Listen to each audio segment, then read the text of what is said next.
Hello friends, so we have the present perfect tense.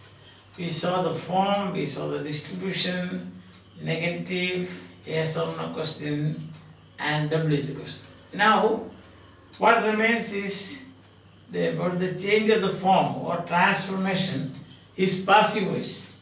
So as usual, passive is NP1. Then this is the active voice. In V1, you have VP plus NP2. Or in good old days, we used to say, even some people say like that, subject plus verb plus object. So this is active, the order of the active sentence. Passive sentence will be NP2 comes first, then you have got to be plus past participle for V3, this is a past participle plus by plus NP1. So this is the or is a simple or plus to be plus past participle plus by plus subject. So this will be the order.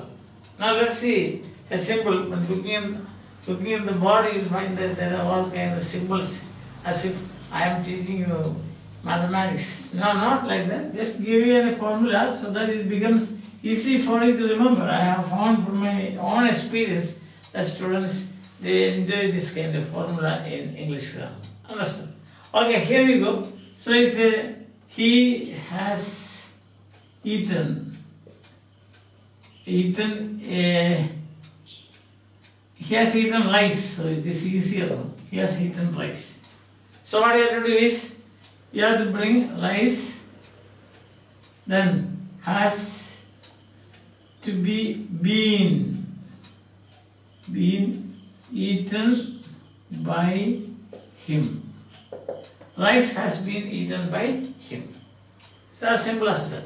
So I told you, then when it is unspecified, we can just leave it. Rice has been eaten. This will be enough.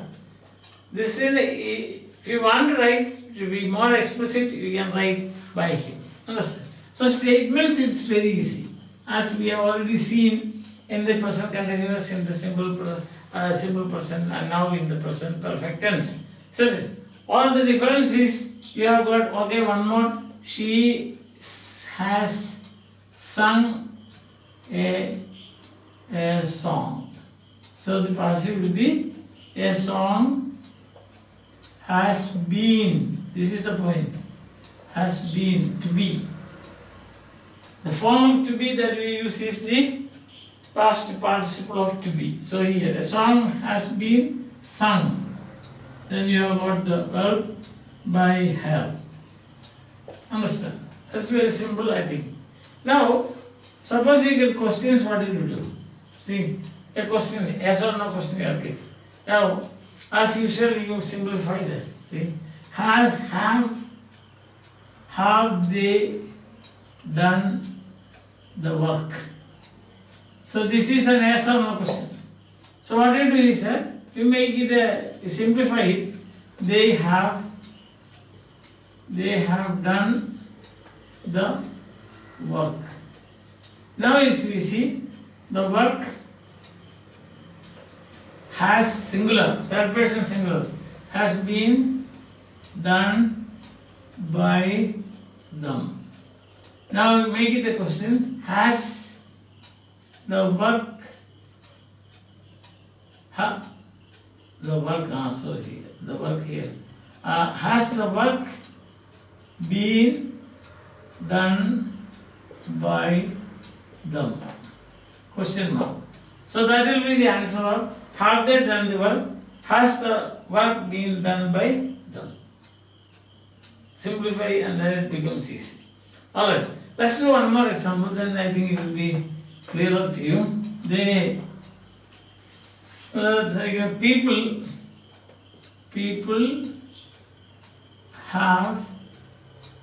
People have completed completed the exercise. Question, if you want to make it this is simple statement, so we have already done it, and therefore we will do some questions. Okay, so we can say have the Chinese, then that will be a question of people of a country. So that is, okay, we'll change it like this. Have the boys brought their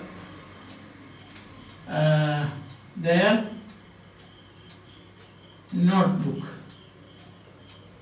their text. Okay, that is easy. Their text. Question. How the boys brought their text?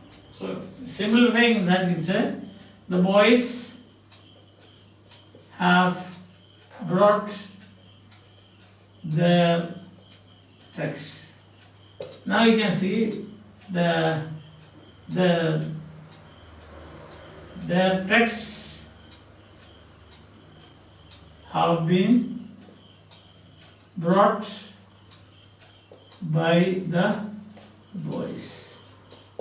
So that is it. And now make it a question. How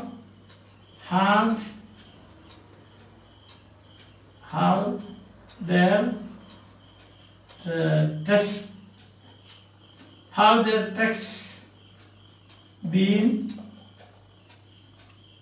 brought by the boys. So that is the answer to this. Now suppose you get W's question, same thing. First you simplify and then it becomes easy. Simplifying is the best way. For example, you say, who has taught you? Taught you. So you have to say, someone has taught you, and then you have been taught by someone, and that someone, instead of that who should come here, so you will say, by whom have you been taught? So that is the answer. By whom have you been taught? Simple. Because when you simplify, this is easy. Understand? Now next one, next question. What have you done? What have you done? What have you done? Question. So you have done something. So now it's easy. Something has been done by you. Now instead of something, you supply the appropriate question word. What has been done by you? Question. Very easy? Yes. So another question we'll see. How have they done it? How have they done it? How have they done it? So here say they have done it. How? Means well or something you can say. Now you have got it has been done by them. How? Question. How has it been done by them? So, how has it been done by them? Simple, isn't it? Otherwise, if you look at this question, how have they done it? Sometimes you think, oh, what is this? How to change this into passive and so on. Let's simplify it. So this one I said, if you can make a statement a question, then you should be able to make a question a statement. So you see the relationship, then you will understand. So there is only one basic sentence we can say. So what we do is that we are making some changes in the word order, then it will become yes or no question, or WH question, or passive voice. Understand? So if you know the relationship, it becomes easy for you to simplify. Another example you can say, why have you taken it? Question. So you can say, you have taken it. Why? It has been taken by you. Why? Question word should come first. So why has it been taken by you? Question. Why has it been taken? This is now the inversion. Questions, of course, immediately after the question word, you have got the first part of the verb. Listen. So that's it. Alright? Any difficulties? Okay, let's say one more. Where have you taken it? Or where have they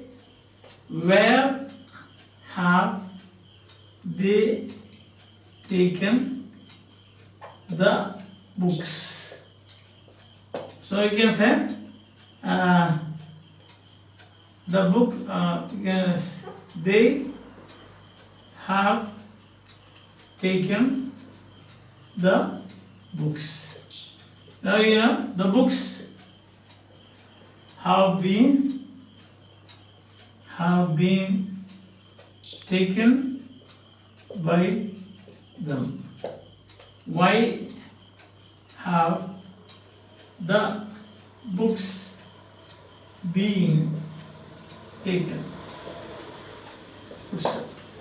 Why have the books been taken? Clear? No problem. No problem. Yes. Now suppose you have got two objects. I told you.